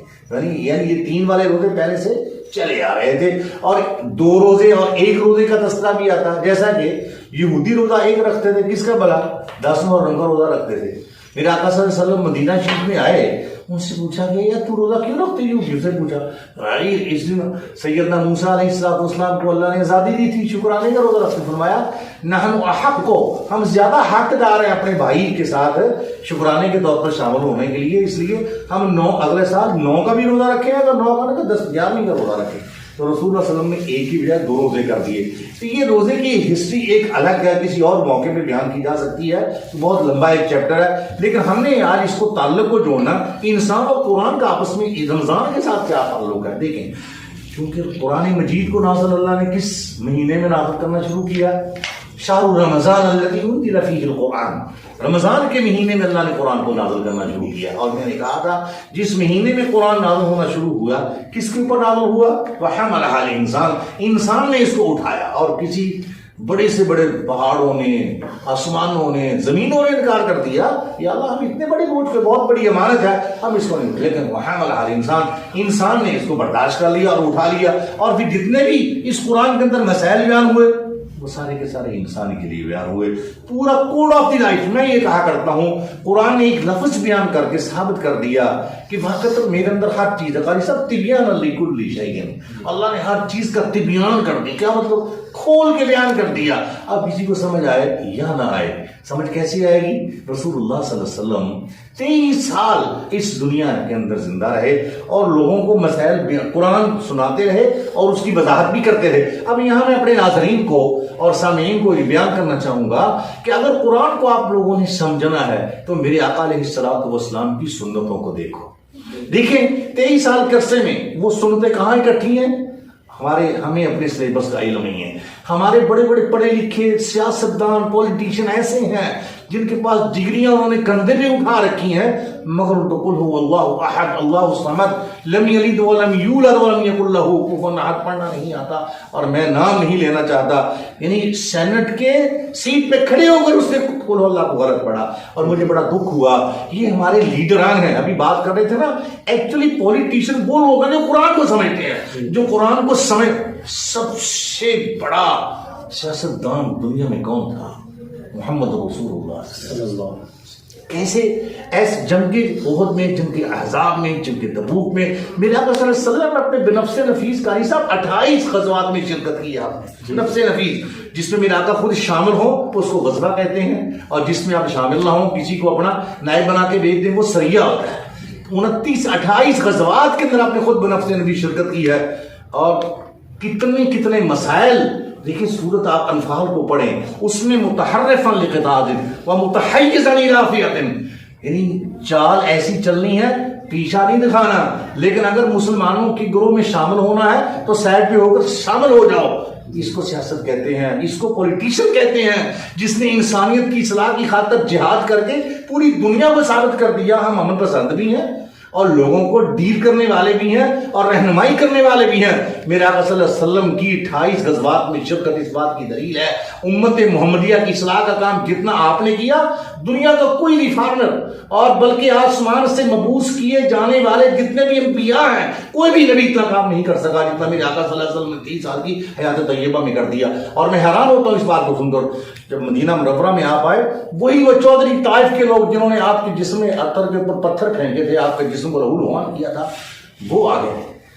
کتنے سال کے بعد آئے؟ 10 سال کے بعد آئے۔ میرا آقا جب طائف کی وادی میں گئے تھے وہ پتھر مارے آئے، حضرت السلام علیکم، ہم یہاں رات رہنا، خیمہ لگا دیا۔ آپ دیکھیں کسی مسجد کے اندر عیسائی آ جائے نا، پاکستان کا جو مسلمان بیچارہ مسجد کے اندر بیٹھے ہیں، علماء حضرات کو مسجد کو دھو ڈالو، میرا آقا صلی اللہ علیہ وسلم نے کہا اس کو مسجد کے اندر خیمہ لگا دو۔ میں صحیح بخاری، صحیح مسلم، ابو داؤد، ترمذی، نسائی، ابن ماجہ، مسند امام محمد بن حنبل، مسند شافعی اور دیلمی، اسی طرح مستدرک الحاکم ابن حبان کی مختلف کتابوں کے اندر روایت بیان کرتا ہوں، اور سیرت کی ہر کتاب کے اندر یہ الفاظ موجود ہیں۔ آپ نے خیمہ لگوا دیا، ہر صحابی آتا، السلام علیکم بھائی کیا حال ہے، خیریت تو ہے، کوئی چائے کوئی دودھ لے کے آتا، کھجور لے کے آتا۔ ان کی گفتار، ان کا اخلاق دیکھ کر رات گزاری ہے۔ صحابی آتے ہیں دوسرے کو سلام کہتے ہیں، بغلگیر ہوتے ہیں، ایک دوسرے کے دکھ سکھ میں شریک ہو رہے ہیں، رات ہوتی تہجد ہو، آ کر روتے اللہ کے سامنے۔ صبح ہوئی، صحابہ کو پوچھنے لگا بھائی یار بتاؤ نہانے کا انتظام کہاں ہے، خیریت تو ہے یار، ہم نے مسلمان ہونا خیر نہائے دھوئے حضرت کی خدمت یا حضرت ہمیں مسلمان کر لو۔ میں بس اتنی جلدی فرمایا تمہارے تربیت یافتہ صحابہ کرام یہ انسان تھے، ان پہ قرآن کا تعلق جوڑ رہا ہوں، یہ وہ انسان تھے جن کے اوپر قرآن کا اثر تھا۔ ان کی رات کے، ان کی گفتار کو، ان کے اخلاق کو میں دیکھ کر اتنا ہم متاثر ہوئے ہیں، ہم مسلمان ہوئے بغیر رہ ہی نہیں سکتے۔ یہ کون لوگ ہیں؟ یہ نوجوان تھے، یہ اوباش تھے، یہ بدماش تھے، اور جنہوں نے میرے آقا کو پتھر مارے تھے، اور آپ نے اللہ اکبر جبریل امین آئے کہنے لگے یا حضرت حکم دے دونوں پہاڑوں کے درمیان طائف کو تہس نہس کر دوں۔ حضرت نے فرمایا اللہم اہد قومی فإنہم لا یعلمون، یا اللہ یہ میری قوم میری قدر و قیمت کو نہیں جانتی، میں ان کے لیے ہدایت کی دعا کر، اللہ ان کو ہدایت دیتے۔ آج تھوڑی سی ہمیں تکلیف ہو جائے ہم ایک دوسرے کو الزام تراشی شروع کر دیں۔ جس طرح آپ بات کر رہے تھے کہ نبی پاک علیہ السلام کی سیرت کا ان لوگوں کے اوپر یہ اثر چڑھا کہ ایسے ایسے لوگ بھی مسلمان ہو گئے جو بالکل اسلام سے دور تھے۔ ایک آنے والے رابی آیا تو آ کر اس نے مسجد کے اندر پیشاب کرنا شروع کر، صحیح حدیث کے اندر ہے، مسجد کے اندر پیشاب کرنا شروع کر دیا۔ تو نبی صلی اللہ علیہ وسلم نے صحابہ کرام کو روک دیا، وہ ڈانٹے لگے نا، روک دیا کہ میرے صحابہ روک، اس کو ڈانٹنا نہ، اس کو قضائے حاجت کرنے دینا، پیشاب کرنے دینا۔ پلیدگی تھی تو صحابہ کرام کہہ رہے ہیں اللہ کے رسول یہ پلیدگی اپنا کھڑی کر رہا ہے مسجد کے اندر، یہ پھیلا رہا ہے مسجد کو، پلیدگی کی طرف لے جا رہا ہے۔ تو نبی پاک فرماتے ہیں کہ اگر اس کو علم ہوتا، اس مطابق اس کو تقدس، مسجد کے تقدس کا خیال ہوتا تو ایسے کرتا ہی نہ۔ تو نبی صلی اللہ علیہ وسلم نے اس موقع پر کوئی ایسی بات نہیں کی کہ جو اس کا دل دکھے، آنے والے رابی کا دل دکھے، بلکہ نبی صلی اللہ علیہ وسلم نے تبسم فرمایا اور صحابہ کرام کو روک دیا، اس کو منع کرنے سے روک دیا۔ اس کا اثر پھر دیکھیے، نبی کا اخلاق ادھر دیکھیے کتنا عظیم ہے کہ نبی صلی اللہ علیہ وسلم نے ایسا رویہ اختیار کیا، اس رویے سے متاثر ہو کر وہ آنے والا عرابی اسلام قبول کر چکا ہے، کلمہ پڑھا اور مسلمان ہو گیا۔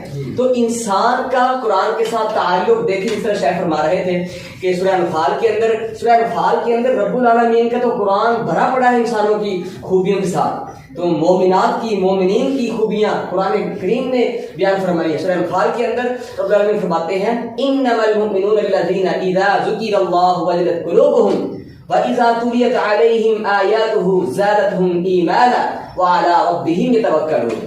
رب العالمین کے قرآن نے انسانوں کی، یہ انسان کے ساتھ تعلق ہے قرآن کا، انسان اور قرآن، کہ انسان اگر قرآن کو اس طرح اپنا اس کے ساتھ لگ جائے گا، چمٹ جائے گا، تو پھر رب العالمین بدلے میں کیا عطا فرمائیں گے؟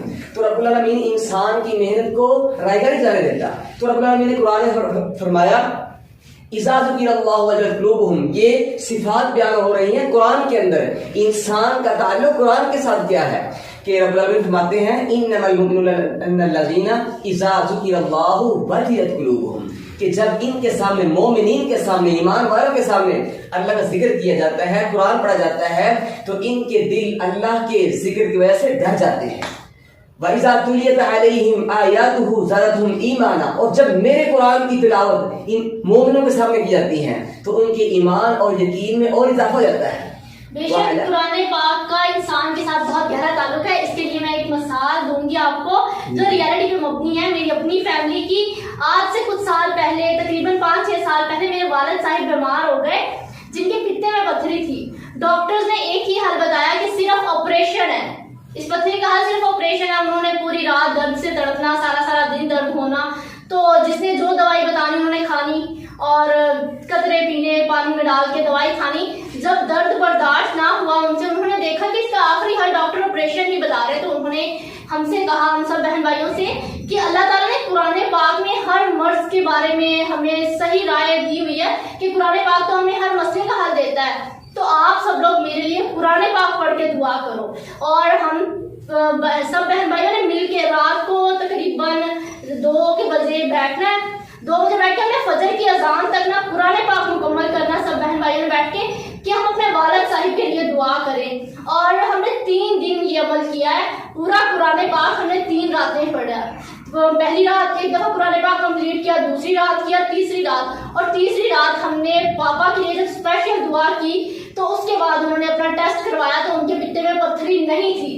یہ میری اپنی زندگی میں میرے سامنے ہونے والا واقعہ ہے کہ قرآن پاک ہمارے لیے اس سے بڑھ کے تو کوئی بول نہیں سکتا کہ میرے والد صاحب کو شفا ملی صرف اس لیے کہ ہم نے قرآن پاک پڑھ کے. اللہ ماشاءاللہ، مثلا اس طرح بھائی زبیہ صاحب آپ بیان کر رہی ہیں تو الحمدللہ میں ایسا واقعہ اپنے سے بیتا ہوا سنا سکتا ہوں. جب میں متعلم تھا، تعلیم حاصل کر رہا تھا، مدرسے کے اندر پڑھ رہا تھا، تو میرے خود پتے کے اندر 2 پتھریاں تھیں. 2 پتھریاں بہت بڑی تھیں کہ میرا سانس لینا مشکل ہو گیا، یعنی کہ میرا زندہ رہنا مشکل ہو گیا. میں 24-36 گھنٹے کے لیے میں بالکل بے ہوش ہو گیا. میرا اپنا بیتا واقعہ ہے، مجھے کوئی ہوش نہیں ہے. تو ڈاکٹر نے بتایا کہ اگر 24 گھنٹے کے اندر اس کا آپریشن ہو گیا تو یہ اس کی جان بچ جائے گی. اگر نہ آپریشن ہوا تو ظاہر ہے پھر ہم اس کا کوئی گارنٹی نہیں بتا سکتے کہ یہ زندہ رہ سکتے ہیں کہ نہیں رہ سکتے. تو جب تھوڑا سا میری زبان حرکت کے اندر آئی، میں نے کہا اللہ، جب ڈاکٹر نے جواب دے دیا تو تو نے جواب تو نہیں نہ دیا. تو میں نے رب العالمین سے دعا کی. اللہ کا الحمدللہ ذکر جو اللہ نے توفیق دی الحمدللہ کیا ہے. اس کے بعد اللہ کا شکر ہے مجھے وہ تکلیف بالکل ختم ہو گئی ہے. یہ رب العالمین نے اتنی عظمت قرآن کو عطا کی ہے. اس حوالے سے صحابہ کرام رضی اللہ عنہم اجمعین کا ایک قافلہ جا رہا تھا کہ آپ جیسے کہہ رہے تھے، اور جیسے میں نے بات آپ سے شیئر کی ہے کہ جب انسان توکل کرتا ہے قرآن کے ساتھ تو انسان کو پھر رب العالمین کس طرح اس قرآن سے اپنا فائدہ حاصل دیتا ہے. تو صحابہ کرام قافلہ جا رہا تھا تو ایک جگہ پڑاؤ ڈالا، گزر ہوا، تو وہاں کے لوگوں نے اچھا سلوک نہ کیا تو انہوں نے ادھر سے ہجرت کر لی اور سائڈ کے اپنا اختیار کی، اس علاقے سے تھوڑی سی ہجرت کر کے سائڈ کا رخ کیا. تو اسی دوران ہی ان کے سردار کو ایک موذی چیز نے یا سانپ نے ڈس لیا.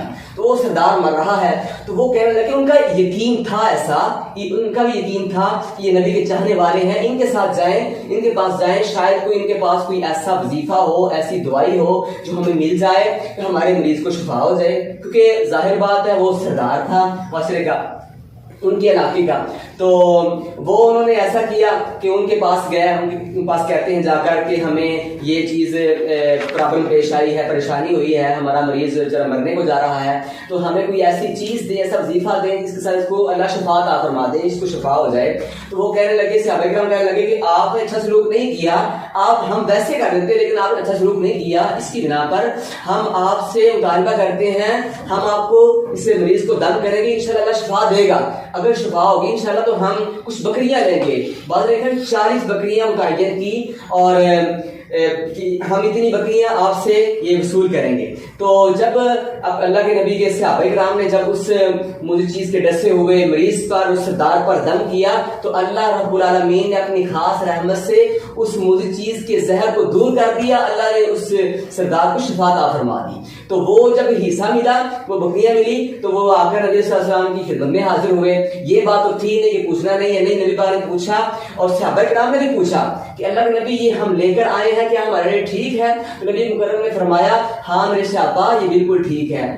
اپنا کیا ہمیں اس بات سے سبق ملتا ہے، کیا پتہ چلتا ہے ہمیں کہ جب انسان قرآن کے ساتھ جڑ جاتا ہے، ایسا تعلق جوڑتا ہے، ایسا اس کے اوپر یقین رکھتا ہے، توکل کرتا ہے، تو قرآن کی وجہ سے رب العالمین انسانوں کو شفا کے اندر مبتلا کر دیتے ہیں، شفا عطا کر دیتے ہیں۔ سب سے جی، زیادہ یہ بات آپ نے عرض کی ہے تو مجھے میں نے سنا ہے قرآن جو ہے وہ ہم سب کے لیے جو ہے وہ شفا ہے۔ اللہ تعالیٰ نے قرآن مجید کے اندر فرمایا وَنُنَزِّلُ مِنَ الْقُرْآنِ مَا هُوَ شِفَاءٌ وَرَحْمَةٌ لِّلْمُؤْمِنِينَ وَلَا يَزِيدُ الظَّالِمِينَ إِلَّا خَسَارًا۔ ہم بات کریں صحابہ کرام کی، آپ اپنے والد کی بات کر رہی ہیں، وہ ایک علیحدہ سے چیز ہو جاتی ہے۔ ہم اگر دیکھیں تو ہاں ہمارے نبی اکرم صلی اللہ علیہ وسلم پر آپ حضرت صاحب تشریف فرما ہے، جب جادو کیا گیا تھا تو اللہ تبارک و تعالیٰ نے سورۃ الناس سورۃ الفلق نازل فرمائی، اور دیکھیں کہ وہ ہمارے نبی کے لیے بھی شفا ثابت ہوئی۔ تو ہم اپنی باتیں جو وہ علیحدہ ہیں وہ دیکھیں کہ ہم عقیدہ ہمارا یہ ہے پکا کرنے کے لیے ہے، ہم کوئی کہہ نہ سکے کہ ہمارے شفا نہیں ہے۔ تو میرے اللہ تعالیٰ نے یہ پکا کر دیا، یہ واضح کر دیا کہ قرآن شفا ہے اور میرے نبی کو اسے شفا دی۔ بے شک دیکھیں ان کی بات کو میں آگے چلاؤں تھوڑا سا۔ قاری صاحب فرما رہے تھے کہ بکریاں لے کے آئے، واقعہ ایسے ہی ہے، لیکن میرے آقا نے پوچھا تھا آپ نے پڑھا کیا تھا؟ ہاں جی، آپ نے پڑھا کیا تھا؟ انہوں نے فرمایا کہ آپ کی زبان سے ترجمان سے سنا تھا الفاتحہ تو شفاء لکل داء، سورۃ فاتحہ ہر بیماری کا علاج۔ یہ کلیئر ہے، صحیح ہے۔ الفاتحہ تو شفاء لکل داء، ہر بیماری کا شفا ہے۔ اب سورۃ فاتحہ کے جہاں فاتحہ نام ہے، الکتاب نام ہے، ام القرآن نام ہے، سورۃ الشفا بھی اس کا نام ہے۔ جی جی، یعنی مستقل سورت کا نام اللہ نے شفا رکھ دیا۔ تو بھائی یہ قرآن مجید کو جدھر بھی آپ لے کے جائیں گے، جس ایشو کی طرف لے کے جائیں گے وہیں اس کا حل نکل آئے گا، لیکن سارے حل کس کے ہیں؟ انسانیت کے لیے ہیں۔ اب انسانیت کی جب رہنما ہدی للمتقین، ہدایت کے لیے ہے نا، ہدایت کے اندر بہت شفا بھی آ گئی، بلکہ مقام درد پہ ہاتھ رکھ کے سورۃ فاتحہ کو 7 دفعہ پڑھ لو، یقین کے ساتھ اللہ شفا دے دے گا۔ لیکن بات تو یقین کی نا جی، ہمارا یقین ہی کامل نہیں نا، جب کیا ہوگا؟ اس لیے سب سے پہلے ہمارا عقیدہ ہونا چاہیے، جیسے قاری صاحب فرما رہے تھے کہ عقیدہ یہ ہونا چاہیے کہ یہ قرآن ہمارے لیے شفا ہے، سیدھی سی بات ہے، کوئی بھی عید پڑھ لیں اللہ شفا دے دے گا۔ اب اس کو ہم آگے چلائیں کہ رمضان المبارک کا اس کے ساتھ کیا ریلیشن، میں نے پہلے عرض کیا تھا کہ رمضان المبارک کا تعلق یہ ہے قرآن کے ساتھ، یہ قرآن مجید کی ابتدا رمضان شریف میں ہوئی ہے، 27ویں رات میں یا طاق رات میں اس کی ابتدا ہونی شروع ہوئی، پھر ایسا ایسا یہ قرآن 23 سال کے عرصے میں اللہ پاک نے اس کو مکمل کر دیا۔ اور پھر یہ رمضان سن 2 ہجری میں جب روزے فرض ہوئے، رمضان فرض ہوا، تو اس وقت رسول اللہ صلی اللہ علیہ وسلم کے پاس آسمان سے فرشتہ آیا کرتا تھا اور اس قرآن مجید کا تلاوت وہ رسول اللہ سے سنتا اور دور کیا کرتا، آپ اس کو سناتے تھے، وہ اس کو سناتا تھا، اور پھر حفاظ کرام بھی اس کو سناتے تھے۔ اور یہ رمضان کو اللہ نے فرض کر کے انسانیت کے لیے ایک ورکشاپ بنا دیا ہے۔ اس طرح ایک گاڑی جو ہے نا وہ خراب ہو، اس کو ورکشاپ میں لے جاتا ہے، اس کے پرزے ٹھیک کیے جاتے ہیں، اس کی تیل کو تبدیل کیا جاتا ہے۔ یہ رمضان مبارک کی ایک ایسا اللہ نے صبح سے لے کے شام تک ہم نے بھوکے رہنا ہے، اور بھوکے رہنے کا بھی ثواب ہے۔ کیوں؟ اس لیے کہ ہم مقصد کے لیے بھوکے ہوئے ہیں، لیکن یہ بھوکا رہنا اور شام کے وقت انتہا درجے کی پیاس ہوتی ہے، منہ کے اندر سے بڑاس آتی ہے، خوشبو نہیں آتی۔ میرے آقا فرماتے ہیں کہ جو بڑاس ہے نا، بدبو آتی ہے منہ سے معدہ خالی ہونے کی بنا پر، وہ میرے آقا کیا فرماتے ہیں، حدیث قدسی ہے کہ مجھے کستوری کی خوشبو سے بھی زیادہ اچھی لگتی ہے۔ یہ روزے دار کے لیے ثواب ہے۔ یہ کس نے روزہ رکھا؟ انسان نے روزہ رکھا۔ اور کیسے روزہ رکھا؟ تراویح کی نماز اس نے ادا کی ہے، قیام اللیل اس کو بولتے ہیں عربی زبان میں، اور تربیہ بھی بولتے ہیں۔ اور قرآن مجید اس نے سنا ہے۔ تراویح میں کیا پڑھا جاتا ہے؟ قرآن مجید پڑھا جاتا ہے۔ آگے حافظ قرآن ہے، وہ بھی انسان ہے، مقتدی بھی انسان ہے، اور پھر دعائیں مانگنے والے بھی انسان ہیں۔ جتنی دعا روزے دار کی قبول ہوتی ہے اور کسی کو نہیں ہوتی نا، یہ ریفریشر کورس 30 دن کا جب مکمل ہوتا ہے نا، میرے آقا کیا فرماتے ہیں کہ جس نے روزہ رکھا اللہ کو راضی کرنے کی خاطر، من صام رمضان ایمانا واحتسابا غفر له ما تقدم من ذنبه، اس کے پہلے سارے گناہ معاف کر دیے جاتے ہیں۔ ایک مہینہ اگر موٹر سائیکل میں ہم تیل تبدیل نہ کریں اس کا انجن خراب ہو جاتا ہے۔ یہ سال کے بعد اللہ نے 12ویں مہینے کے اندر اس کو کیا کر دیا کہ کورس کرو۔ کیا کورس کرنا ہے؟ کہ صبح سے لے کے شام تک ہم نے بھوکے رہنا ہے، اور اس بھوک کے اندر جھوٹ نہیں بولنا، یہ پریکٹس ہے، جھوٹ نہیں بولنا، غیبت نہیں کرنی اور کسی کے ساتھ فراڈ نہیں کرنا اور بغیرتی کے کام نہیں کرنے, فحاشی کے کام نہیں کرنے. اگر کرو گے تو روزہ بیکار ہے. میرے آقا صلی اللہ علیہ وسلم کیا فرماتے ہیں اس کے بارے میں کہ جس بندے نے روزہ رکھ کر جھوٹ نہیں چھوڑا اس کو بھوکا اور پیاسا رہنے کی کوئی ضرورت نہیں ہے. اور جس نے دنیا کو دکھانے کی خاطر تراویح کی نماز ادا کی اس کو رات کو جاگنے کا کوئی فائدہ نہیں ہے. اور جس نے دنیا کو دکھانے کے لیے سارے کام کی اس کا کوئی فائدہ نہیں ہے. اس لیے یہ سارے ریلیشن رمضان کے انسان کے ساتھ جڑتے ہیں. اور انسان کوئی اللہ نے قرآن حفظ کرا ہے, کوئی جانور مسئلے پہ نہیں کھڑا ہوتا ہے. اس لیے انسان کا قرآن کے ساتھ, قرآن کا رمضان کے ساتھ ایک چولی دامن کا تعلق ہے, اتنا تعلق ہے جس کو الگ نہیں کیا جا سکتا. بہت ساری باتیں رمضان کے حوالے سے ہو سکتی کسی اور ٹاپک پہ کہ رمضان کے مسائل اتنے زیادہ ہیں وہ اس مجلس میں بیان نہیں کیے جا سکتے. لیکن مختصراً یہ بات کرتا ہوں کہ رمضان مبارک ایک ریفریشر کورس ہے 30 دن کا, اور جس میں ایماندار لوگ صحابہ کرام کی جماعت کا حساب وہ سارے کام چھوڑ دیا کرتی تھی اور مزدوروں کی مزدوری کم کر دیا کرتی تھی. اب بھی میں رہ کے دیکھا اپنے جدہ کے اندر, مکہ کے اندر کہ وہ لوگ رات کو کام کرتے ہیں, دن کے اندر کام, گرمی کیونکہ وہاں رہتی ہے, رات کو افطاری کرنے کے بعد وہ کام پہ جاتے ہیں اور سیری آ کے کر لیتے ہیں اور پانچوں نمازیں باجماعت پڑھتے ہیں. ہمارے ہاں چونکہ کیا مسئلے مسائل ہیں, مزدوری کرنی ہے, روٹی کمانی ہے, روزہ چھوڑ دیا اور کوئی ایشو نہیں ہے. اور روزہ بڑے بڑے ہٹی کٹے لوگ چھوڑ دیتے ہیں. یہ قانون ہونا چاہیے اسلامی جمہوریہ پاکستان کے اندر, جو روزہ چھوڑتا ہے اس کو سزا دی جائے. رسول اللہ صلی اللہ علیہ وسلم کے دور کے اندر, بلکہ سیدنا فاروق اعظم کے دور کے اندر یہودی کھا پی رہے تھے گلی کے اندر, آپ نے بلایا اس کو کوڑے مارے. اس کے بعد تجھے پتا نہیں ہے ہمارے تو بچے بھی روزے سے ہیں, ہم 7 سال کے تھے ہم روزہ رکھ رہے ہیں. ہمارے تو نمازیں چھوڑ دی جاتی ہیں, نمازوں کے اذان ہو رہی ہوتی ہے, لوگ اپنے بزنس میں بزی ہوتے ہیں کہ ہم نے صرف کمانا ہے. اور یہ لوٹ سیل ہے رمضان مبارک, اللہ سے رحمتیں لوٹی جا رہی ہیں. اور جس نے روزہ رکھ لیا اور قرآن مجید کی تلاوت کرنا شروع کر دی, اللہ پاک خوش ہوتے ہیں. شام کے وقت فرماتے ہیں کہ خوشیاں نصیب ہوتی ہیں اس روزے دار کو. 2 خوشیاں نصیب ہوتی ہیں, ایک روزے کی افطاری کے وقت ہے, ایک اس کو نصیب ہوگی عند لقاء ربہ, جب وہ اپنے رب سے ملاقات کرے گا. اور کسی اور عبادت کے بارے میں دیکھیں, نماز کے اندر ریاکاری ممکن ہو سکتی ہے, حج کے اندر ریاکاری ممکن ہو سکتی ہے, یہ بڑا نمازی ہے, یہ بڑا حاجی ہے, زکات دیتے ہوئے بھی ریاکاری ممکن ہو سکتی ہے. لیکن روزہ ایک ایسی عبادت ہے جس کا اندر ریاکاری ممکن نہیں ہے, جس کے اندر ریاکاری ممکن نہیں ہے. اور پھر روزے دار وہ آدمی ہے جس نے روزہ رکھا اللہ کو راضی کرنے کی خاطر. فرمایا غفر لہ ما تقدم من ذنبہ, 3 دفعہ فرمایا. ایک دفعہ فرمایا کہ وہ انسان جس نے قیام کیا, تراویح کی نماز ادا کی ایمان کی حالت میں, اس کے بھی پہلے سارے گناہ معاف کر دیے جاتے ہیں. اور جس نے طاق راتوں میں قیام کیا الگ سے, اس کے بھی سارے گناہ معاف کر دیے جاتے ہیں. اور جس نے میں آپ سے بات کرنا چاہوں گا کہ جس طرح کہ آپ لیلۃ القدر کی بات کر رہے تھے کہ لیلۃ القدر یہ اتنی عظیم رات ہے کہ رب العالمین نے قرآن کے اندر آپ خود فرمایا ہے لیلۃ القدر خیر من الف شہر, 1000 مہینوں سے زیادہ بہتر ہے.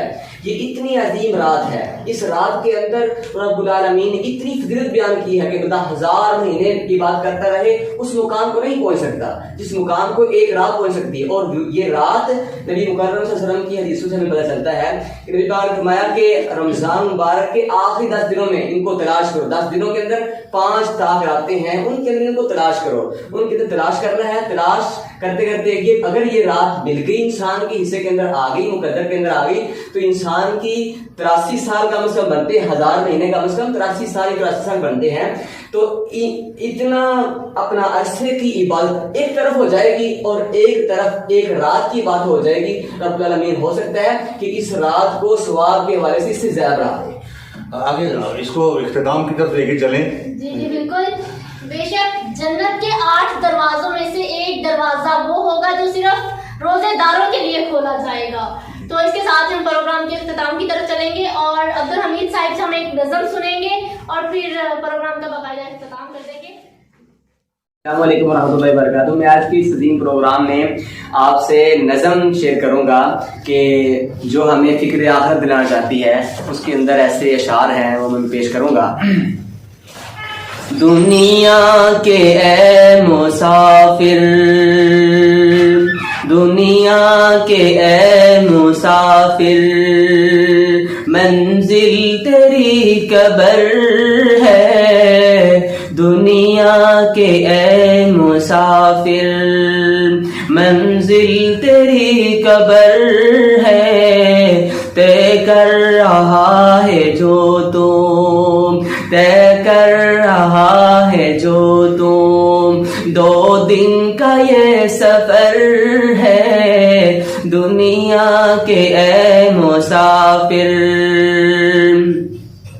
جب سے بنی ہے دنیا لاکھوں کروڑوں آئے، جب سے بنی ہے دنیا لاکھوں کروڑوں آئے، باقی رہا نہ کوئی، باقی رہا نہ کوئی، مٹی میں سب سمائے دنیا کے اے مسافر منزل تیری قبر ہے، طے کر رہا ہے جو تم، طے کر رہا ہے جو تم، 2 دن کا یہ سفر ہے دنیا کے اے مسافر۔ ایک روز مومنوں تمہیں مرنا ضرور ہے، ایک روز مومنوں تمہیں مرنا ضرور ہے، پڑھتے رہو نماز یہ قول رسول ہے، پڑھتے رہو نماز تو چہرے پہ نور ہے، پڑھتے نہیں نماز تو اپنا قصور ہے، ایک روز مومنوں تمہیں مرنا ضرور ہے، پڑھتے رہو نماز یہ قول رسول ہے۔ میں آج کے اس پروگرام کے اختتام میں آپ کے سامنے دعائیہ کلمات کہوں گا کہ رب العالمین ہمیں زندگی کے اندر حج کے موقع بار بار عطا فرما دے، حرم پاک کے اندر جانے کی اللہ رب العالمین توفیق عطا فرما دے۔ میں پنجابی کے اندر آپ سے یہ چند اشعار پیش کروں گا۔ میرے سونے ربا وے تیرے کعبے جان نو جی کردا، میرے سونے ربا وے ساڈا کعبے جان نو جی کردا، میرے سونے ربا وے تیرے کعبے جان نو جی کردا، پی پی کے سونا پی پی کے میٹھا زم زم پانی ٹھنڈا پان نو جی کردا، میرے سونے ربا وے تیرے کعبے جان نو جی کردا،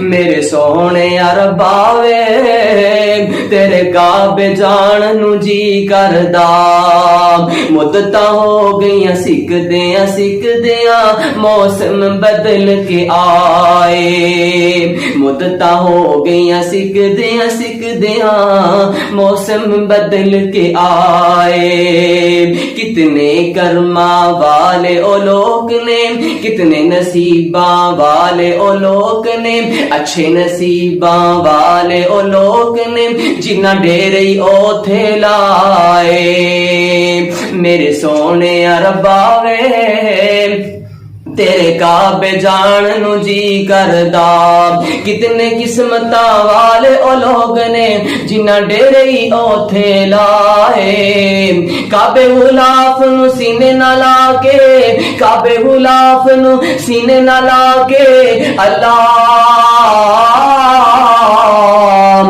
ساڈا گناہ بخشوان نو جی کردا، اللہ کعبے غلاف نو سینے نہ لا کے اللہ ساڈا گناہ بخشوان نو جی کردا، میرے سونے ربا وے میرے دا سونے داتا وے تیرے کعبے جان نو جی کردا، میرے سونے ربا وے تیرے کعبے جان نو جی کردا۔ آپس میں بہت گہرا تعلق ہے